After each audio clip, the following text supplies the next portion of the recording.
বিয়ে হয়েছে, ও ওই কাজের ক্ষেত্রে এই বাসায় মানে আলমের বাসায় গেছে, ওই মনে করেন ওরা প্রোগ্রাম করতে চলে গেছে, বাচ্চাদের সাথে সেইভাবে কথাও বলেনি। কিন্তু আমার সাথে ওদের এতটা ভালো সম্পর্ক, এটা না ও জ্বলে যায়, এই জন্য একটা কথা উঠাইছে।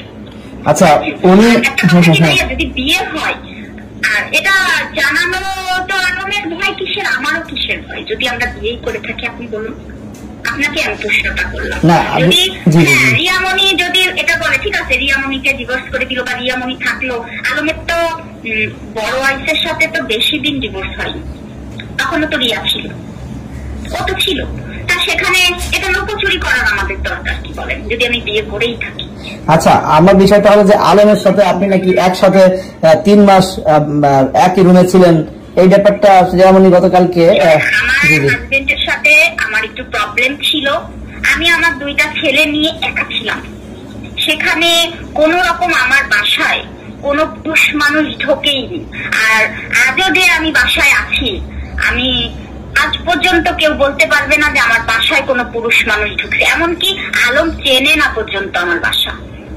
আচ্ছা, আলমের সাথে আপনার কিসের সম্পর্ক বলেন তো, এক কথা উত্তর দিবেন। ওনার সাথে আমার খুব একটা ভালো একটা ফ্রেন্ডলি সম্পর্ক আছে, থাকে না যে আমি সবকিছু তাকে শেয়ার করতে পারি, একটা বন্ধুত্বপূর্ণ সম্পর্ক, তাকে আমি খুব সম্মান করি, সেও আমাকে খুব স্নেহ করে। এটা তার চতুর্থ বউ হিসাবে মানে বিয়ে করতে চাই বা বিয়ে করবে এরকম একটা ব্যাপার কিন্তু গুঞ্জন উঠছে। আসলে হাজবেন্ডের সঙ্গে আমার একটু মানে থাকে না, আমার খুব ছোট বয়সে বিয়ে হয়ে যায়, আর আমার হাজবেন্ডের সাথে আমার মানে কেউ আমার আত্মীয় স্বজন কেউ বিশ্বাসই করবে না কোনোদিন যে তার সাথে আমার সম্পর্ক নষ্ট হতে পারে, থাকে না, অনেক অভিমান থেকে একটু আমি তার কাছ থেকে কিছুদিন সরেছিলাম, কিন্তু তার আর আমার ভালোবাসাটা খুব স্ট্রং, এখানে কেউ। আচ্ছা, এখন আপনি আপনার হাজবেন্ডকে নিয়েই আছেন, এই তো? হ্যাঁ হ্যাঁ। আচ্ছা, এই যে রিয়ামণি যে দাবিটা করলো যে আপনি হিরালমার সাথে পরকিয়া করেন, তো প্রায় 8 মাস ধরে এই সম্পর্ক আপনাদের, তো তাদের রিয়ামণিকে আপনার এই সাথে আমার পরিচয় 1 বছর, 1 বছরের মতো তার সাথে আমার পরিচয়, সেখানে 8 মাস কোথা থেকে আসলে এটা আমি বুঝতে পারছি না। আচ্ছা, আমার ব্যাপারটা হলো, আমি আরেকটা প্রশ্ন করি আপনাকে, রিয়ামণি যখন হাসপাতালে গেল তখন নাকি আপনি রিয়ামণির বাবার কাছে ছিলেন, সবাই বলতেছিল যে এটা হিরো আলমের বউ। এটা না না, ওই যে ওনার ওই বাবা মা তো আমাকে মেয়ে দেখেছে, এটা তো আলম ভাইয়েরও তো নিজের বাবা মা, এটা তো পুরো বাংলাদেশের মানুষ জানে, তারা যদি আলমকে ছেলে ডাকতে পারে, তারা কিন্তু যে কোনো তার ভালো সম্পর্ক মেয়েও কিন্তু ডাকতে পারে, তাই না? তারা আমাকে দেখছে, বাবা যখন ফার্স্ট দিন অসুস্থ হয় তখন আলম ভাইও কিন্তু জানে না, আমাকে তার বড় মেয়ে ফোন করে, জানতি এরকম দাদার তো এরকম টিউমার ধরা পড়ছে, তখন না মানে আমি শুনে এটাই হয়ে গেছি, তখন আমি আবার পরে বলছে থাক কেউ বলেন না, এখনো কেউ জানাজানি করেনি, আপনারা আমি বললাম।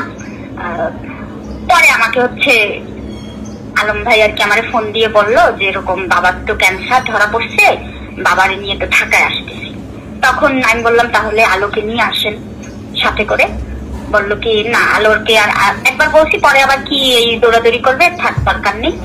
আলমের খালাতো ভাই সে আসলো, আসার পরে মনে করেন ওই যে আমি আবার তার আগের দিন আমার ওই যে বিজনেস পার্টনার আছে একটা আপু, আর বললাম, উনি বলছি কি নিউ হসপিটালের কথা বললো আলম ভাই, আমি বলছি কি তাহলে আমি একটু আপনি কালকে নিয়ে এসে বসে থাকবেন, তাহলে আমি হসপিটালে যাই, যে কথাবার্তা বলি, বলে ঠিক আছে আমি ব্যস্ত আছি, তাহলে তুমি একটু যাও হসপিটালে।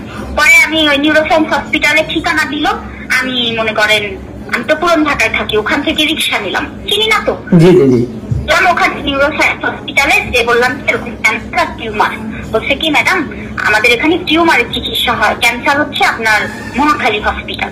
তখন রাত 12টা বাজে, আমি চলে গেলাম মহাখালী, ওই একই রিক্সা নিয়ে মহাখালী যাওয়ার পরে বলছে কি যে সকালবেলা সিরিয়ালে দাঁড়াতে হবে। তখন আমি বললাম না, সিরিয়ালে তো দাঁড়াতে পারবো না, আপনি কোনো বড় ডাক্তারের নাম্বার দেন। পরে নাম্বার ওই অ্যাসিস্ট্যান্টের নাম্বার দিল, ওই সময় আমি কথা বললাম, বলে আপনার করে দিলাম। আচ্ছা, এখন সিরিয়াল দিলাম, শোনেন কথাটা। সিরিয়াল দেওয়ার পরে পরের দিন তো আসলো, আসার পরে ডাক্তার দেখানো, যত টেস্ট করানো সবকিছু করলাম। বাবা আমার বাসায় ছিল, সে যাবে না ওই রিয়ামণির বাসায়, সে যাবে না, সে যাবে আমার বাসায়। আমার বাসায় গেল, থাকলো, এখানে কিন্তু আলম আসেনি, কিন্তু আলম কিন্তু আমার বাসা চেনে না, আমি ওখান থেকে নিয়ে গেছি, ভালো কথা। বগুড়া আসলো, বাবা বারবার বলে তুমি আসো তুমি আসো, আমি বারবার এসে চলে যাই, আমি তো আর ভিডিও করে ছাড়ি না, আমি কি করছি সেটা তো আর মানুষ দেখছে না, আমি তো তার মেয়ে হিসাবে করছি, ছেলের বউ হিসাবে তো না, বুঝতে পেরেছেন? আমি মেয়ে হিসাবে তাই করছি, আমি সবকিছু তার টেক কেয়ার করা, সে আমাকে অনেক ভালোবাসে। সে ফোন করে আমাকে যখন যখন আসতে বলছে, রোজার ভেতরে সে আমাকে আসতে বললো, বাবা তুমি আসো। সে সময় তার অবস্থা খুবই, পরে আমি আসলাম, আসার ভিতরে আমার মা মারা গেল। মারা গেলে আমি ওই সময় আমি যাবো না, থাকবো আরো কিছুদিন। মা মারা গেল, আমি চলে গেলাম হুট করে। চলে যাওয়ার পরে তখন আলমার রিয়া আসলো, এসে তো সবাই দেখছে, ওরা তো ভিডিও বানায়। ওই রিয়ার নাকি কি একটা কাজ পড়ে গেছে, কাজ পড়ার পরে বললো কি আজকে ও ঢাকায় ঢুকতে, তা ওই দিন আবার ভর্তি করছে বাবারে ওই যে রিয়া মেডিকেলে বগুড়া। তখন আমারে আর কি ফোন দিয়ে বললো কি যে তুমি তাহলে আসো। ও গেল, ইফতারের পরে যে একটা ভিডিও বানালো, ওরা দুজন হাজবেন্ড ওয়াইফ, বানাতেই পারে তারা ভিডিও বানাইছে। আমার আস্তে আস্তে 10টা না 11টা বেজে গেছে, আমি সারা রাত ছিলাম, পরের দিন সারাদিন ছিলাম। পরের দিন ওখান থেকে আপনার সকাল 9টার সময় গেলাম নিউরোসায়েন্স হসপিটালে, কথাবার্তা বলে গেলে আমি বাসায় চলে গেছি। ওই দিন রাতে রিয়ার ভাই তো আবার আলমের ড্রাইভার, তো ড্রাইভার চেঞ্জ করে রিয়ার ভাইকে রাখছে শুনলাম। দেখার পরে রিয়ার ভাই ড্রাইভার যেহেতু সে চাকরি করে, ভাই সে তো আগে কখনো আসেনি বা অন্য কোনো ক্ষেত্রে সে আসে না, ড্রাইভারই যখন করে তখন তো আসতেই হবে, আসবে না? তখন সে আসলো, মনে করেন সে ওই যে বাবারে আর মেয়ে আর আলমের এখানে একজন ওই যে কর্মচারী আছে, হ্যাঁ আপু বলেন। উনি ঢাকায় আসলো, আসার পরে ওই সময় আমি আগের দিন ওই জার্নি টার্নি করে গেছি, আসছি। পরে আমায় বলছে কি যে তুমি দুপুরের পরে আসো। আমার আরো ফোন দিচ্ছে, আন্টি আপনি তাড়াতাড়ি আসেন, কাপড় চুপড় তো নিয়ে আসিনি, গোসল করতে হবে। পরে আমি দুপুরবেলা ঢুকলাম, থাকলাম। পরের দিন আপনার হুট করে রিয়ামণি এসে ঢুকছে, ঢুকে আমাদের দেখে কথাবার্তা হলো, আমাদের দেখছে দেখো এখন নুসরাতের সাথে এইটা পারে ওইটা পারে কথা বলে, মানে আমার একটা ছবি নিয়ে আবার নুসরাতের পাঠায় দিল। মানে ওর সমস্যাটা কি জানেন, ও সব জায়গায় সন্দেহ, প্রচুর সন্দেহ। ও নুসরাতের আমার ছবি পাঠায় দিচ্ছে, আমার ও মনে করে কি যে নুসরাতকে কোনো ফিরবে না। নুসরাতের কিন্তু একটা আত্মসম্মান বোধ আছে যেটা রিয়ার নেই। আমি সোশ্যাল মিডিয়ায় দেখি নুসরাতকে আমার ছবি পাঠায় দিচ্ছে, কি তাও আমার একটা মেয়ের সাথে আছে, আবার নুসরাতের কথা আমার বলতেছে, নুসরাতও কিন্তু আসবে না, আমিও কিন্তু আলমের সাথে সংসার করতে যাচ্ছি না। ও ভিতরে ভিতরে নিজের প্রবলেম। আচ্ছা এখন হ্যাঁ আপু আমি একটু কথা বলি, বিষয়টা হলো যে আমি ক্লিয়ার করতে চাচ্ছিলাম যে আলমের সাথে আপনার সম্পর্ক হলো, আলম ভাই যে কনফ্লিক্ট ছিল, কথাগুলো বলছেন তো ভিডিও দেখছি। আপনার আরেকটা কথা বলি, ওই যে চলে গেল কিছু সময় বাবার পাশেও গেল না। পরে 2 দিন পরে 2-3 দিন পরে ও আর আলম ঢুকলো, মেবি রাত 9:30 বাজে। তখন আমি আর আলো বাসায় যাবো। পরে আমি রিয়ারে বলছি কি তুমি করো একটু, ওই 2 ঘন্টা পর পর খাওয়ানো লাগে তো, তুমি আর 10টার সময় খাইয়ে দিয়ে আমি 12টা একটু এইভাবে খাওয়াই। ওরা ভিডিও করে ওরা চলে গেছে ওই পর্যন্ত। আর ঈদের দিন ও আসছিল, তাও আমি বাসায় যাওয়ার পরে ওর 2 দিনই আমার সাথে দেখা হয়েছে।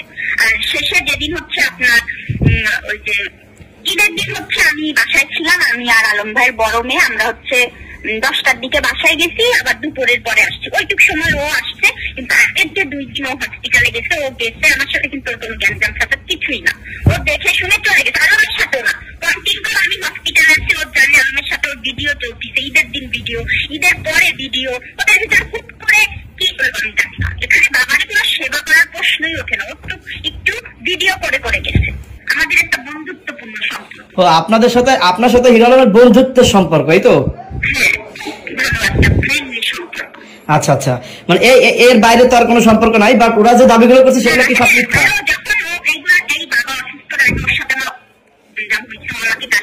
তখন আমি রাগের মতো অনেক কিছু বলছি।